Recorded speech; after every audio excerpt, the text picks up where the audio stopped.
Welcome to episode 135 of the How Did It Happen podcast, hosted by Mike Malatesta. In this episode, Mike welcomes Ken Gronbach, an internationally respected demographer who has been able to forecast societal, commercial, economic, cultural, and political phenomena with uncanny accuracy. Hey, Ken, welcome to the show today. My pleasure, my friend. Yeah, well, I'm so excited to have you here, and I'm glad that you chose to do it because I had the pleasure of seeing you first about a month ago on a YPO event, a virtual YPO event. And first of all, you blew me away with you had this video that started your presentation, and you had Aerosmith sort of the music. I don't know how you did that, but that was like super cool. For me, a great way to get started. Now, the way you do that is you pay for it. Okay. So it's as simple as that. Oh yeah, and man, do they watch you like a hawk too? And they know they do. Oh sure. Huh. Oh yeah. You got to be very, very careful when you have music that's somebody's intellectual property. Yeah. Well, I wasn't expecting it, and it was a great unexpected surprise to get started. But that was only the beginning, because after that, you taught me and everybody that was listening so much about demography. And I had demographers come and talk to us, maybe at Vistage or something before. So it was for me very, very interesting right off the bat. But the way that you got into it, and all the directions that you took it in were just fascinating to me, and I'm looking forward to exploring that with you today. So I start every show the same way, Ken, and it's with a simple question: how did it happen for you? Well, when I was in my 20s, which was like light years ago, a late 70s, I decided that I was an advertising manager for a retail clothing store, and what was clear to me is I could do what I was doing for the clothing store, and then work for other people as well. So my wife and I just made a pact. I think we borrowed $5,000 from somebody, just so we'd have a cushion, and then we just went into business for ourselves. I went to the president of the company that I was working for and said, "Listen, I'd like to have you as a client, but I am going to go out on my own, and I'm going to risk this." And much to my surprise, all of a sudden there was a review for advertising agencies, which is not a good thing. I really didn't want him to go into a review, but we were the best. So they not only did the owner of the company hire us, but he trusted us, and it was with a lot of money. I mean, at one point we were dealing with like $25 million of other people's money, and when you do that, they have to trust you. Yeah. So 1979, and I got to tell you, we beat our brains out. We worked day and night. We tried to work out of the house. That didn't work. It just didn't. And so we got our first office, moved in, and then I started adding clients. And the clothing business that I was working on, and I didn't know it at the time why it was so successful, but their big thing was blue denim for jeans, and okay. Levi Lee and Wrangler, and that was the uniform for baby boomers at that time, and that was late 70s, early 80s, and we devised methods for selling and marketing the product that were unique, and we grew that business from $10 million to $400 million. And so I got their attention. Excuse me. And also got the attention of a lot of other people that we worked with. What you have to keep in mind here is that baby boomers drive business, and they also can erase businesses. Same thing with Generation X, and the same thing with Gen Y millennials. And those are the three basic generations that I deal with. So at our high point in the marketing company, we were doing about $40 million.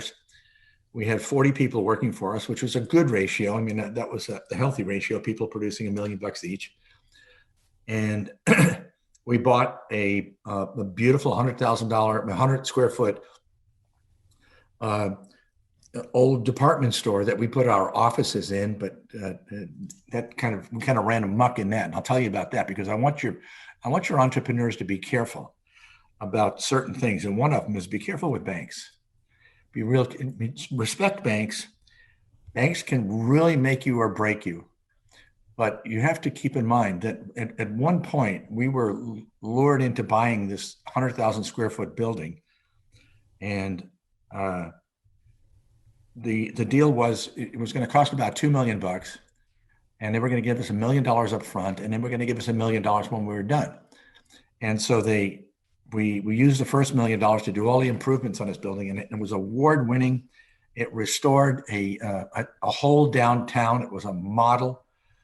We did some very, very interesting things with the architecture. We put in 14 stores and restaurants. We put in all kinds of office space and then sold it out almost immediately. But when we went back to get the second million, the bank decided not to give it to us. So we were $1 million short. Even though you developed it and you rented out all these spaces and everything. Royal Bank of Scotland, and I don't care, let them sue me. But it was Royal Bank of Scotland, Citizens Bank, that did this to me. And when I asked them, I said, guys, we had a deal, and the unfortunate part about it was a handshake. It's like a $2 million handshake. Okay. And I said, why did you do that? Why are you holding out? You're going to put us out of business. We're $1 million short in cash. We had to use our own business to finish this deal, and you were supposed to give us the second $1 million. And they said, and I said, why did you do it? And they said, because we could. That's exactly what he said. No way. No, because we could. So. My advice to entrepreneurs, especially people that are about the same size as we were, don't pretend that the bank is your friend. The bank is kind of a business partner, but not really. And always, always, always protect yourself, because banks can do very weird stuff to you, and this one did. So, but there was an irony to it, because prior to that happening, we had one of our clients was American Honda, and we had 140 dealers in the Northeast, and they were from the tip of Maine to Pittsburgh to Washington, D.C. 140 American Honda motorcycle dealers, and we printed money with them. They were the best clients probably that we've ever had, and that's another thing. Oh, you know what? I want to make a point, and I was thinking about this earlier. No one is going to just be successful on their own. Everybody's got to get a break from somebody. And somebody very early on told me that. So I was given a break. I give people breaks. People I go into business, make sure you have some friend somewhere that can help you if things suddenly go south, because you probably are going to need a break. Let's back up to the American Honda dealers. 1986, we had them starting in the early 80s. In 1986, we ran the ads everywhere in our region, and again, from Maine to Pittsburgh to Washington, D.C. And I got a call from American Honda, and they said, "Ken, did you run the ads?" And I said, I don't like that question. What the heck are you talking about? I said, "Yeah, we ran the ads." And I said, so what's up? And they said, "Well, our dealers don't have any traffic." And I said, "You don't?" And they said, "Yeah, but Kawasaki, Suzuki, and Yamaha have exactly the same problem. So maybe, what is going on in the marketplace that would affect this?" And I said, "I don't know." And they said, "And you want to add insult to injury?" They said, "That slug of a bike that leaks oil, can't get out of its own way, is way overweight, called Harley Davidson?" He says, "They're selling like crazy." And I said, I can't give you an answer. So, but from 1986 to 1992, we beat our brains out to come up with, and Honda sent over an elite contingent of real thinkers from Japan, and we would meet with them and we'd come up with new ideas. And one of the ideas that we came up with was scooters, to come up with some new products. And the other was to reduce the price on our best-selling bike by a third, which was that's probably not been done in automotive history. And then we just sold a few, and the scooters didn't work. And by 1992, business for the Japanese brands, and I mean all of the Japanese brands, that's Honda, Kawasaki, Suzuki, and Yamaha, fell 80%. and the dealers all closed. Unless they were selling lawnmowers or outboard motors or cars, they were history. And we didn't know why. But we made the discovery in 1996. I'm reading a full-page editorial in the Hartford Courant, and our offices were in Connecticut. And it was a full-page indictment. It was an election year. It was October of the year. It was Clinton versus Dole.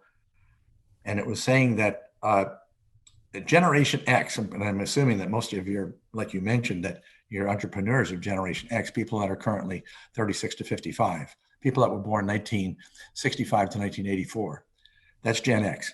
Right. Gen X, and it was a sweeping indictment of Generation X, saying that there were a bunch of lazy, slacker, couch potatoes, that they were not voting, they were not running for office, they were not contributing their time or money to the political process. And what was the United States going to, what are we going to come to if Generation X doesn't participate in our government?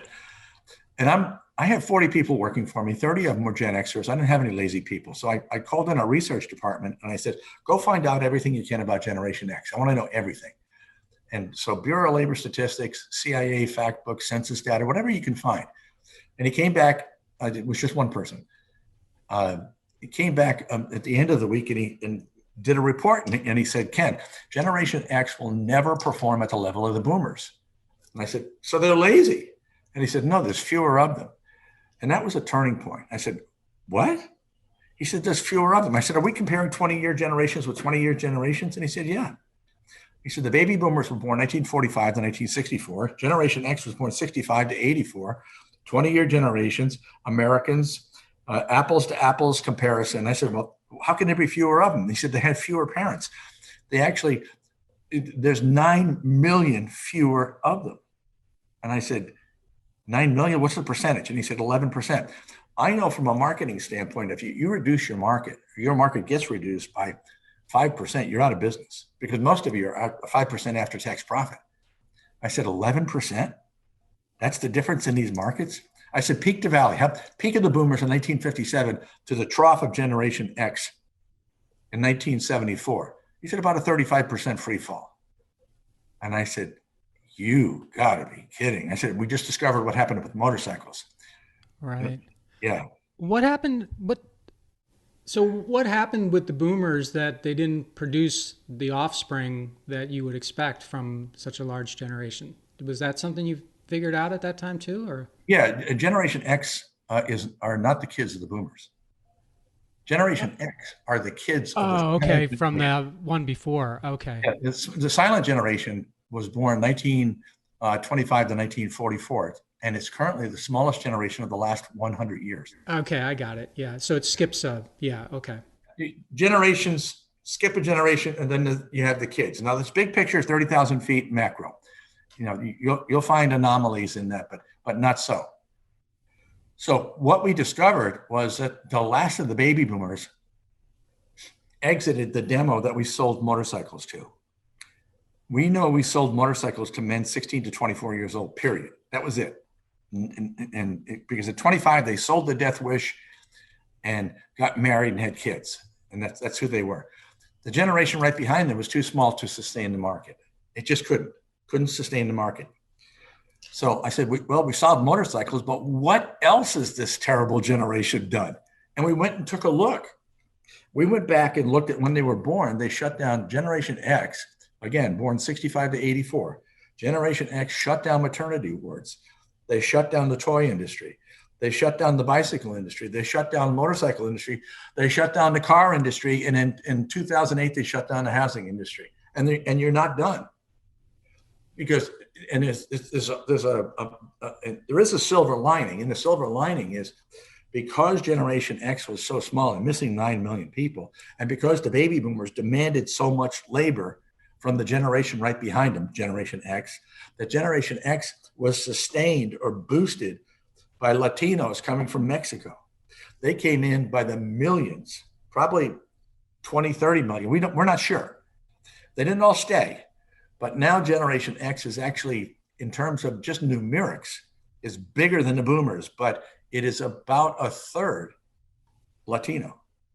And it's a separate issue. It's a separate market. It's separate. According to Pew Research, the Latinos are still on the bottom rung. They're assimilating nicely. I don't think we could invent a better immigrant, but that's what happened. So that launched us into looking very, very carefully at what was happening in the marketplace demographically, because the people that are going to influence the market and the economy 50 years from now are already born. They're already here. So it's not a big deal to determine what they're like.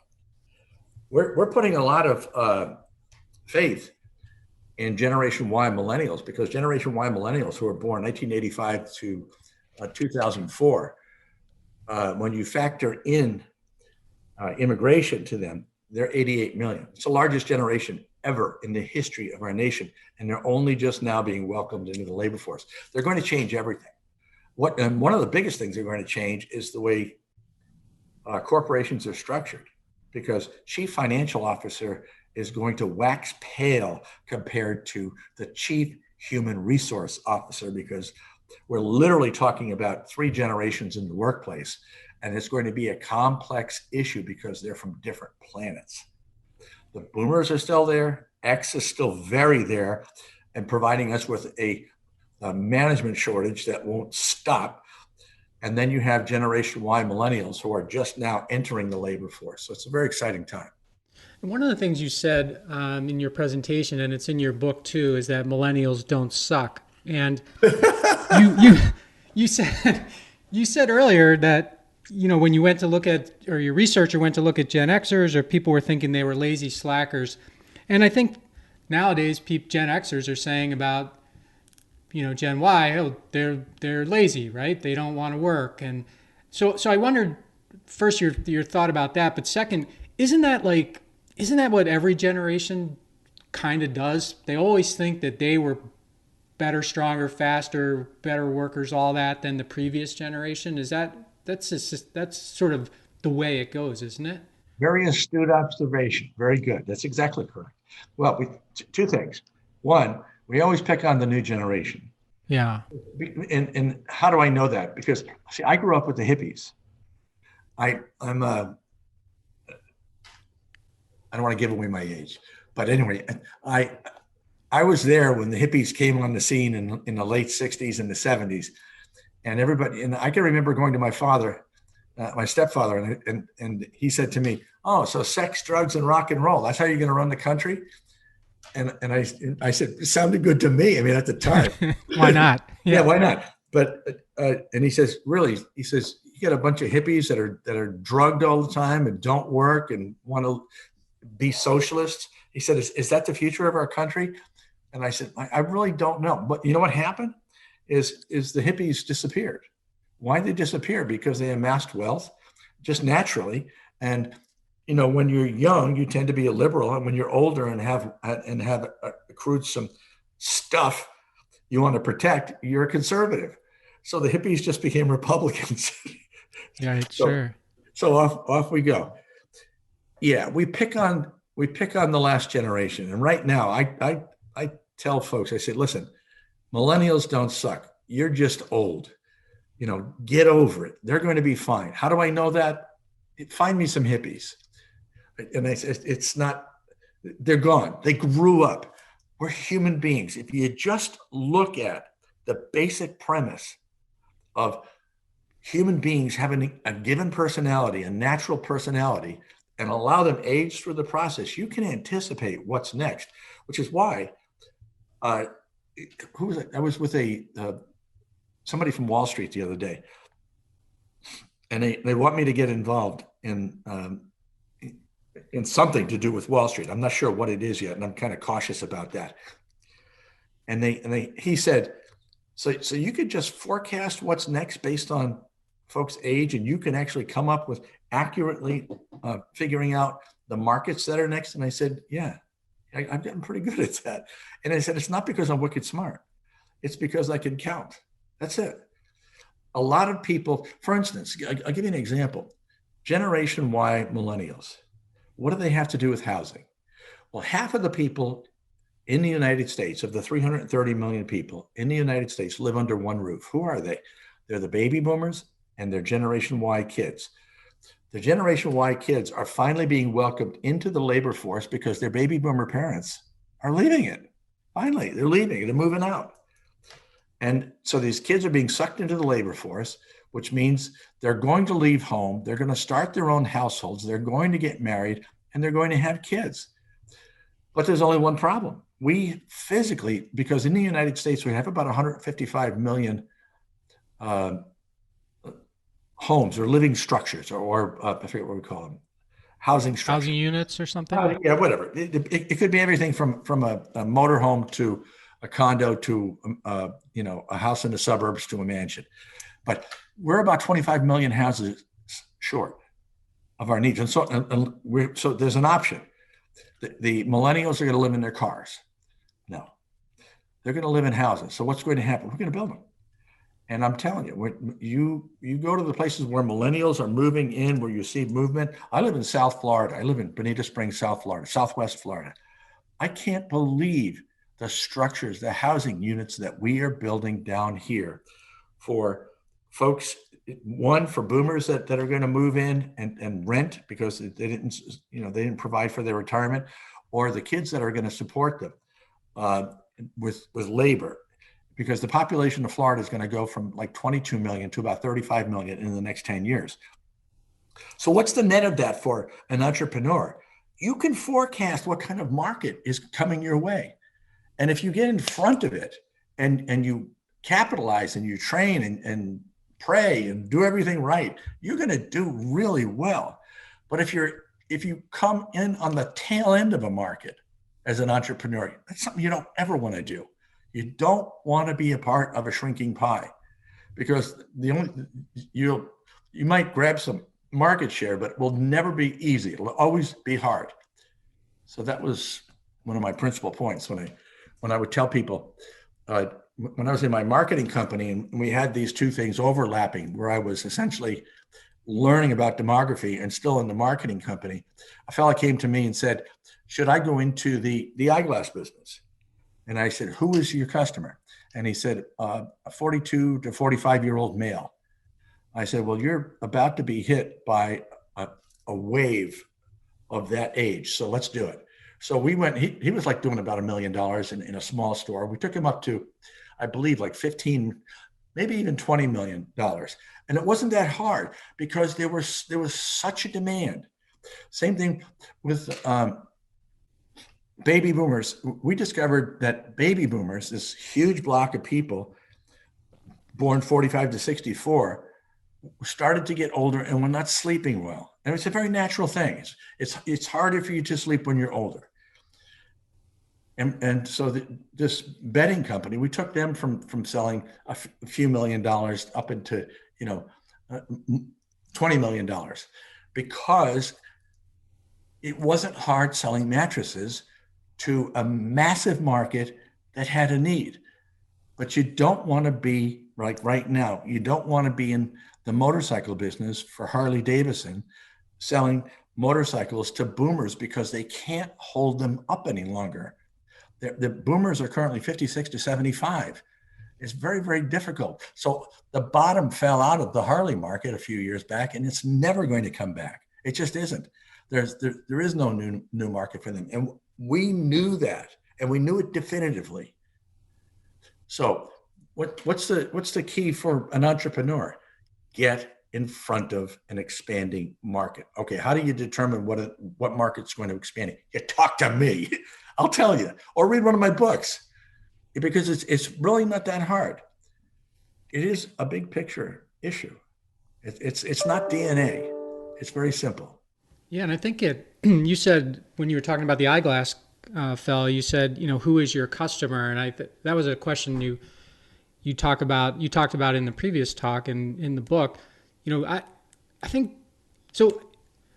I think most companies have an idea of who their customer is, but I don't think they define it by.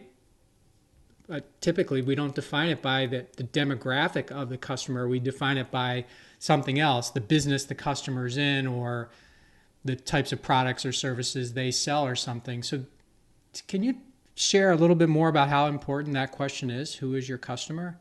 Yeah, how about that? There actually is a publication called Best Customer. And I would encourage your entrepreneurs to buy it. It's not cheap. It's hardbound and it's very thick. And I think it comes out twice a year. If you can determine, if you want to go into a business or you're in a business and you want to determine who the best customer is for your product, you find that out. And you can even do that by examining, doing your own polling. And then you simply determine if there's a big generation headed your way or a small generation headed your way. But the dead last thing you want is a generation headed your way that's smaller than the one that you're currently dealing with, because you're going to beat your brains out to do the same amount of business. In a lot of cases, you might even go out of business. Here's an example. A group of, and I think about this all the time because I read the Wall Street Journal, and I get the Wall Street Journal every morning, and I go through it. It scares me to think that there are people that write articles for the Wall Street Journal that don't understand this principle. And this is the principle. You have a group of 50 and you have a group of 25, and you want to make food for them. So you make 50 hamburgers for the group of 50, and you make 50 hamburgers for the group of 25. And then you're struck by the fact that the group of 25 doesn't like your hamburgers. They don't finish, or they weren't hungry, or something's wrong, when all you did wrong was not count them. When it comes to demography, I've asked people, how many people are in the car market? How many total people? I don't know.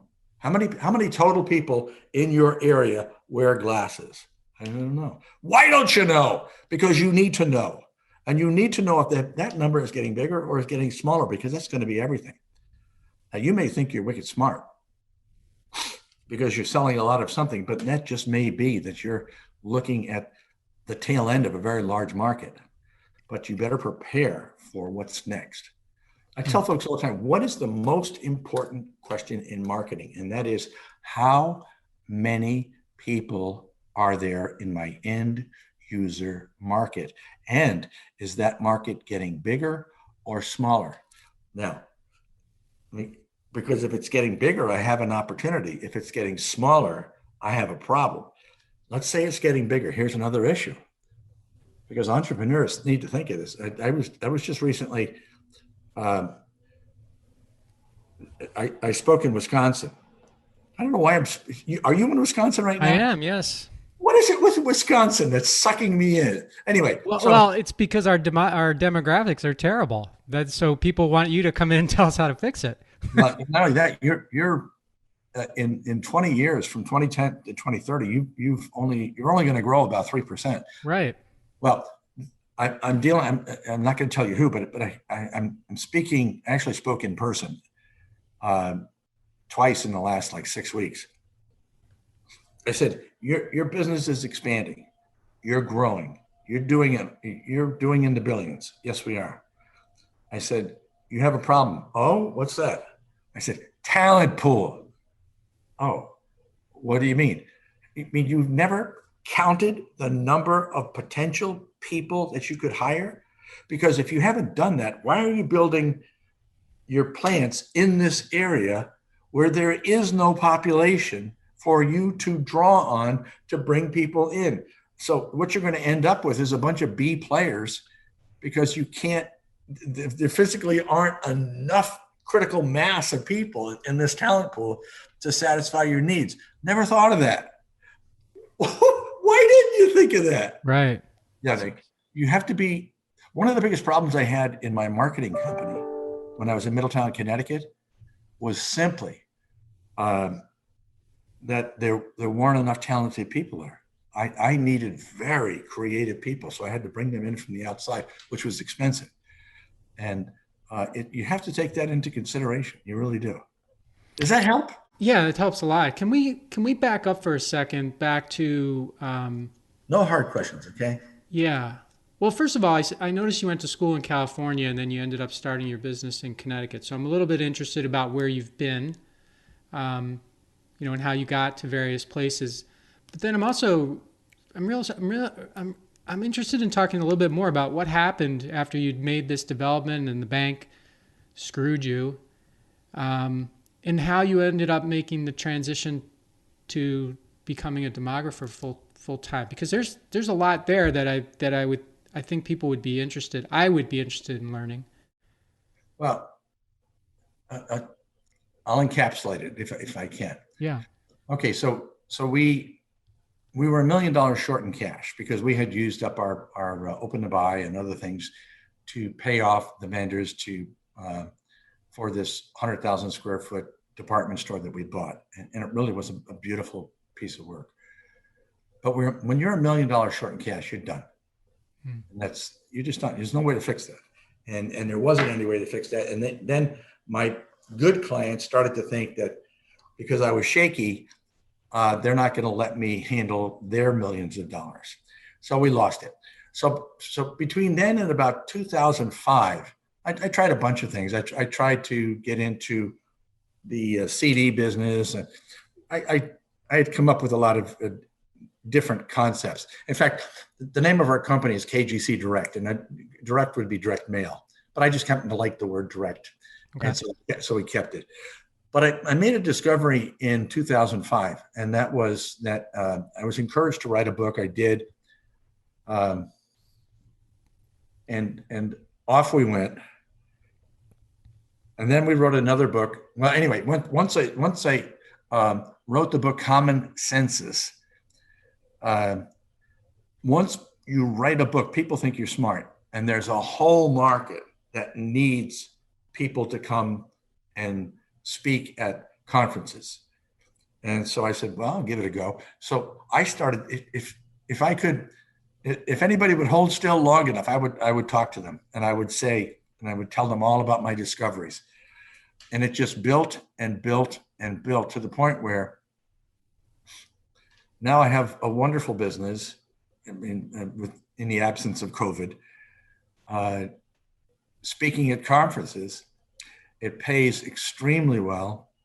I don't beat my brains out. I get a lot of time off. I can speak 50 times a year and live very, very comfortably, which is, that was what happened. In 2008, I wrote the Age Curve. In 2011, I wrote Decades of Differences. And in 2017, I wrote Upside. And I'd recommend it. This is, I don't care if you get it from the library. I really don't. Read Upside. And the reason there you go. This is the book?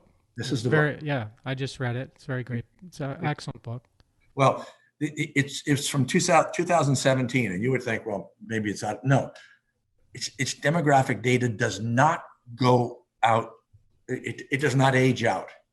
The information that's in there, the states that we said are exploding, the states that are shrinking, it's still dead on. And I think it's the best book of the time right now. Now, why do I say that? I have no idea how many demographers are on the planet. I really don't. I'm going to say there's probably 1,000, maybe. And I'm not kidding, 1,000. Mm-hmm. And every now and then one will write a book, and it becomes the book for a while. Well, ours is now the book for a while. And the reason for that is it's not a big field. There aren't a lot of people that are that are growing up and are saying, I want to be a demographer. But the importance of it, I mean, I'm telling you, man, when I made the discovery in 1996 relative to demography and markets, and finally put that together, that opened up a whole new world for me. And it opened up a whole new world for the people that I spoke to, because I can tell you, I have people that still remember my first book, that still remember me speaking, 15, 20 years ago. So it's very cool. In fact, if you want something cool, Google always wants people to, do things to improve their position on Google. You put into Google Ken, just my first name, Ken, and then demographer, and see what happens. I tried it because I heard you say that before. Yeah, Yeah. I'm the only one. You're the only one. Yeah. Yeah, there are no other kids.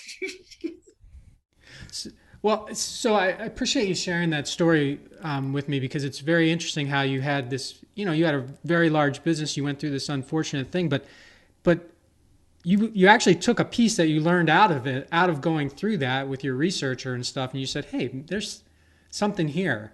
And I applaud you for that. That's awesome because there always is something more, right? No matter what's happening to you, there's always something more out there that's better, right? You just have to search for it.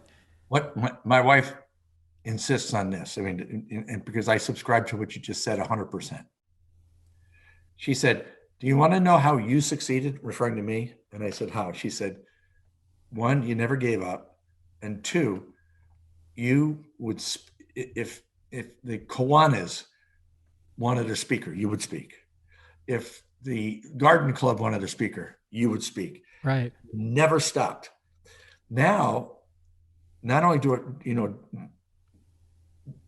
I write books, but we do research. We just did some incredible research for Bain Capital Real Estate. They wanted to know where a certain kind of structure was going to be needed, but they wanted to be first. They don't want to come in as an also ran because they want to build it and then sell it right away to people who didn't mind not being first. And we did that. And we've been doing that for, weird industries. We did some elaborate research for the knitting and crocheting and quilting industry. And because you can anticipate with uncanny accuracy what's going to happen to them, and we told them, and it's everywhere. We just completed some research for a company that builds car dealerships, and they wanted to know, is there still going to be a market for car dealerships? And we explained exactly what was going to happen to car dealerships and how cars were going to be sold. Because you can do that by anticipating the new market, looking at what we call their psychographics. What's their personality? How do they, how are they going to buy stuff? Like millennials are driving Amazon. It's in boomers too, maybe Xers, but millennials are going to change retail, totally change retail. My daughter and her husband just bought a mattress by mail. By mail, yeah. Mm-hmm. Yeah. Yeah, my daughter's done that. Yeah, and she said, and they were perfectly happy. And I'm thinking, didn't you want to lay on it? No, Dad, we read the reports and it said this, and this, and we just took them at their word, and it's right. We like this mattress. I'm thinking, man, so how does that? What's going to happen with cars? I'm a car guy. Those are my first motorcycles. Got it. Yeah. So. And Steve McQueen. And Steve McQueen. Yes. And very early on, right after college, I worked for Volkswagen of America. And that was very interesting because Volkswagen, I went to work for them and they nosedived. Maybe I'm just bad luck, in a lot of cases. Well, maybe too, because Volkswagen came back pretty strong until recently, at least. Yeah, it's not a good car. So what else can I tell you, my friend? Well, I am interested in the future. So I would like to talk a little bit about the future. You got into so many things, but I think a lot of people don't really understand the difference between an economist and a demographer. And I know you explained it very simply to us the first time I saw you, which is demographers count people and economists count money, right? And you said money is a symptom and people are real. So could you help us understand what that difference is and why what's important about the distinction? I hope none of your entrepreneurs are economists, because I love economists, but economists are right about 20% of the time. That means 1 in 5. I think you'd be better off going to Las Vegas and guessing. So, yeah, what economists deal with, the story I tell was my daughter sitting in the backseat of our Volvo wagon with her friend. I'm driving. I'm a chauffeur, and her friend leans over and says, "What does your dad do?" And my daughter says, "He's a demographer." And then, of course, I'm listening. There's always a pause. And her friend was very astute, very smart girl. And her friend said, "Is that like an economist or an accountant?" And I said, "Come on, Libby, give her a good answer." And my daughter said, "No, accountants and economists count money and stuff. My dad counts people, and people are more important than money and stuff." And I said, "That's exactly what I do." And not only do we concerned about the numerics of people, but we're concerned about the people. And I earnestly feel that way today. And that gives us a little bit, even more of an edge in understanding a market. But demographers understand critical mass. They understand birth, they understand death, they understand migration, and they understand immigration. And immigrants can either make you or break you. Death. What's happening with that? My daughter just had a son. He's 4 months old now. He will live easily to 100 years old, no problem whatsoever. In fact, he might even live to be 120, 130 years old. Mm-hmm. Is that going to change things? Yes, it's going to change. It's going to be a mammoth change for us. In terms of what's going to happen in the United States, we have a very, very, very bright future. We're the only industrialized nation, the only world power that has a Generation Y millennial population that's 88 million. And keep in mind, baby boomers are about 78 million. So it's an additional 10 million people. And then when you compare it to Generation 20 million more than X, yeah, 20 more than X. So this is going to be an exciting time. Did I tell you about my son-in-law? I think I told you. Maybe I did. Anyway, oh yes, you did. Yeah. But go ahead. It's a great story. Yeah, good story. Because I want your entrepreneurs to know the value of stop thinking bad things about millennials and hire them, and then let them change your business. Let them change your world.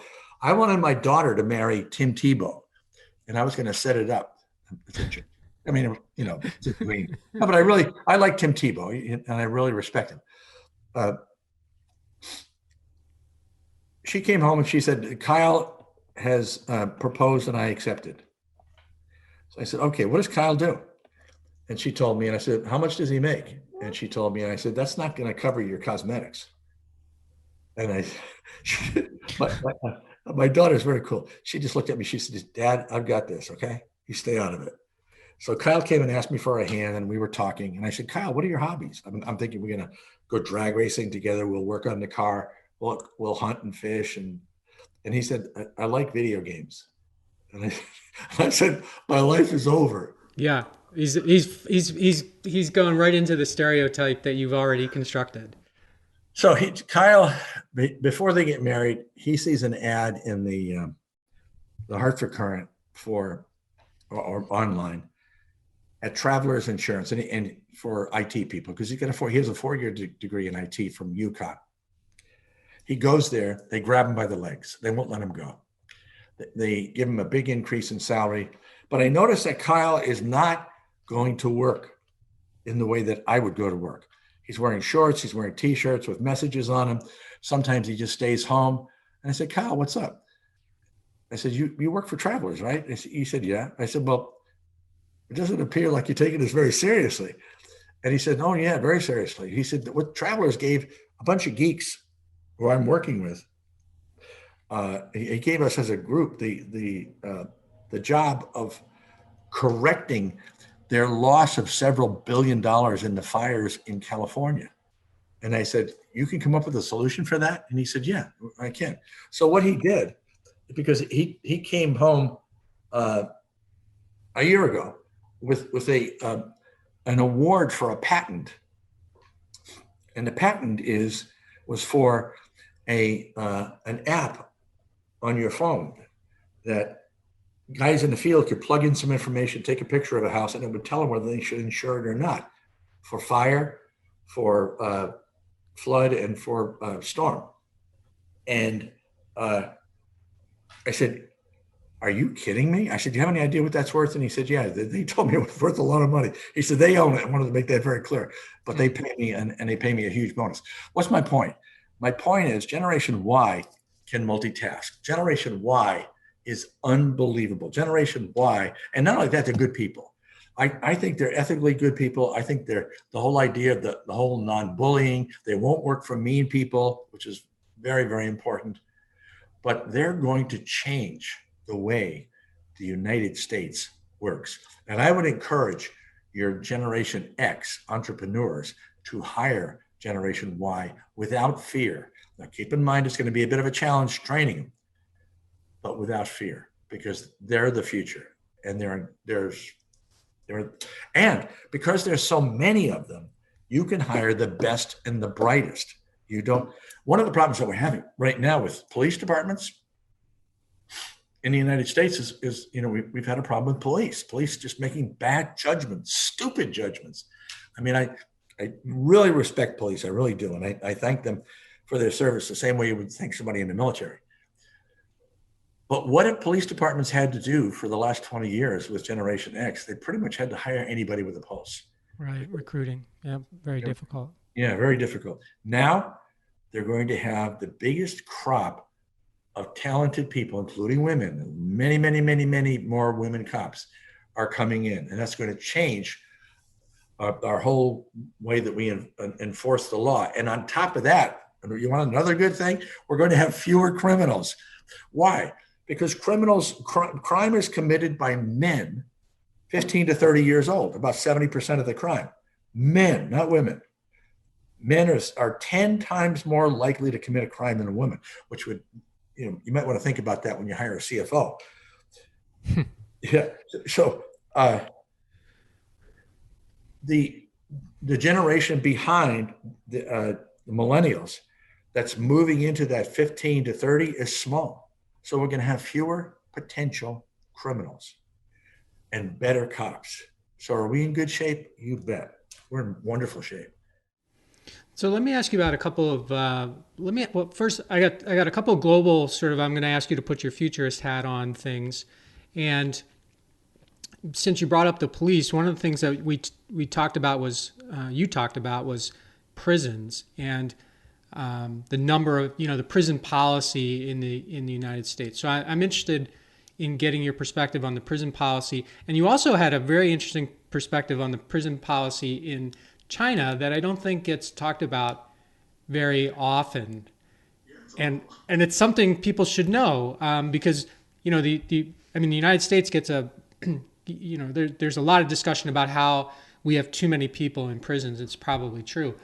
And we're compared to the rest of, the advanced world and we compare unfavorably, but I thought so you have thoughts about both. I just wanted to give you a chance to talk about those. Well, population in China is about 1 billion more than the United States. We're 330 million. I think that their population is like 1.3 billion, somewhere around there. Yeah. Keep in mind too, and this is another thing that we're always very careful of as in demography is make sure you have good numbers. Make sure you have good numbers. Statistics, if you torture statistics enough, they'll confess to anything. You need to have good numbers. But that would be the population in India and the population in China are about the same. And I would even guess that India might be even a little bit larger because they're having more kids. So what's happening? And let's talk about the extradition from Hong Kong first, and then we'll work backwards into the prisons in the United States. Okay.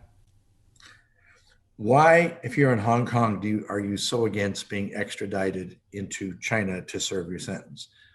Because when you go to jail in China, two things happen.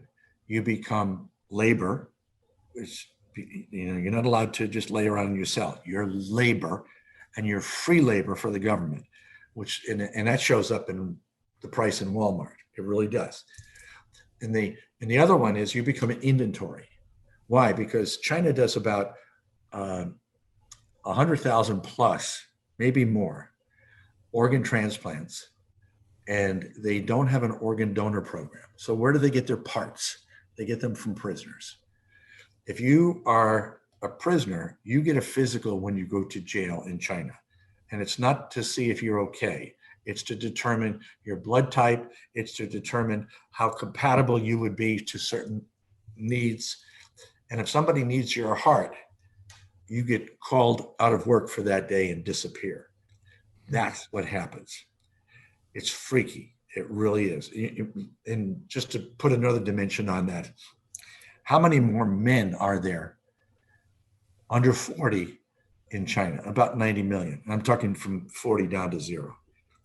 About 90 million. So that means that 90 million men don't have any prospect of marrying because there are no female counterparts. Well, wait a minute. Where'd the females go? Think about it. They kill them. It's just 500 million. You said, I think is. Yeah, 500. Well, what they've done is they've reduced their population by 500 million. Right. People under 40, which is that there's no way that China can recover from that, because China will not have labor. They don't do immigrants because they're xenophobic. They're very much like Japan, very, very much like South Korea, and those two countries are in terrible, terrible shape. Okay, back to the United States. We have roughly 2 million people in prison because we put them in prison. They do not become labor. They are not free labor for anyone. 2 million men. Half of them are African Americans. African Americans make up 13% of our population in the United States. They're half of our felons. The big tragedy, and this is something that this is actually getting traction in the presentations that I make to manufacturing groups. And that is because I tell them, I said, figure out how to hire a felon, because your insurance company is going to give you a hard time, but you probably can figure it out. I said, what we need to do as a nation, because there's a group of between the ages of 25 and 55, there are about 60 million men. 20 million men of those 60 million cannot work because they're felons and they're not bondable. So they can't do regular work and they can't advance in a culture. And 10 of the 20 million that can't work, 10 million of them are African Americans. And what percentage of the African Americans in that age group are felons? And it's all of them. We have reached a point where we have literally destroyed a culture because of our war on drugs. I don't know why that's okay. And I don't know why people aren't jumping up and down about that. I mean, it shows up everywhere. Now what we have is a matriarchal culture where grandmothers and mothers and their kids are the culture. The men, according to State Department data, who I get from Nicholas Eberstadt, who's the #1 demographer on the planet, don't work. The men don't work. What have we done? And then the couple, and the thing that makes me nuts about that is we somehow have said, once again, the African Americans are here to entertain the white people. All you have to do is look at an NBA game or an NFL game, and you can figure that out. It's obvious. White people in the stands, black people on the, I don't know. It's something that we need to address, and we need to fix it. We need to reintroduce African Americans into our culture, not our culture, but we need to reintroduce them into our economy and give them the dignity that they crave to work and advance like everybody else. But our system is not allowing it. Right. And finally, people are starting, which is why Black Lives Matter ain't going away. It is not going away. Why? Because it's an idea whose time has come, and we're at saturation. We're done. We either deal with this problem or it's going to deal with us. And how does it deal with us? Well, watch TV. Right. Yeah. So, did I answer your question? You did. Thank you. I want to go to two more things before we end today, if that's okay with you. One is global population and food. So there's sort of this notion that the world won't be able to keep up with global population rise. And I think that's, well, you'll explain it, but that's definitely not really understanding the tea leaves or the counting of the people. Not even close. Well, let's talk about the people first. How many people are there in the world? It's like 7.7 billion. And you could literally put all 7.7 billion, have a party for your closest 7.7 billion friends, and you could have your party in Rhode Island, giving them, 2 or 3 square feet to dance. And you can do them fit, in other words, yeah. Oh, they'll fit. Yeah, and if you wanted everybody to live near you, all 7.7 billion of them live near you with the same density as Manhattan Island, you could put everybody in Texas. We don't have a space issue. And I tell my audiences, I say, you guys fly? Do you look down? I mean, we have plenty of space. We're okay. Food, we produce enough food to feed 14 billion people. We throw half of it away. Food is not an issue. Overpopulation is not an issue. In fact, the population of the world continues to increase, but the rate of increase began to decrease in 1964 and has not looked back. In 1964, half of the women in the world dropped below replacement level fertility of 2.2 kids. So what's going to happen? By 2050, 2060, the population of the world is going to begin to shrink. That's something you want to watch, because a shrinking population means a shrinking market. And that could be everything from collecting tax or doing business or looking for talent. I don't know what's going to happen when we're actually dealing with a shrinking population, but it's going to happen because we're trending to that now. Significantly, yeah. And what do you think the reason is that people, particularly in the European countries and even in a lot of the U.S., where the replacement number, which is basically what you need in order to sustain a population. So if you drop below 2.2 or 2.1 or whatever it is, your population is going to shrink. It's inevitable without immigration, for example, or other things. But why has that become such a, I don't know, I guess popular might not be exactly the right word, but why has it become so prevalent? Well, why did we have large families? We had large families because we were in, a lot of the world was agrarian, and you needed large families. We just don't anymore. To do the work. Yeah. Okay. You don't. And quite frankly, one of my favorite expressions is DINK, dual income, no kids. I grew up in a large family, and I'm the baby. And I watched my brothers and sisters, and the ones that didn't have kids had bigger cars, took nicer vacations, and had a nicer house. So it was just, kids are expensive, but you need kids. And one of the things that we're finding out now, and this is the thing that is going to be a major issue in China, is and it's prevalent in Japan, and that is elderly with no one to care for them, because they didn't have kids. And then you have elderly dying alone. And then people, they'll discover somebody who's been dead for weeks, right, dying alone. One of the biggest reasons that, and this is, I'll give you a theory, and maybe you want to cut this, I don't know. I believe that the COVID-19 pandemic was caused by a manufactured virus that got loose from China. And the reason I believe that is because it was designed to kill older people. And that's their biggest problem. And they had no problem killing their infants. So why would they have a problem killing their older people? Oh, I'm not I weird. haven't heard that before. I've heard the China thing before, but not that specific.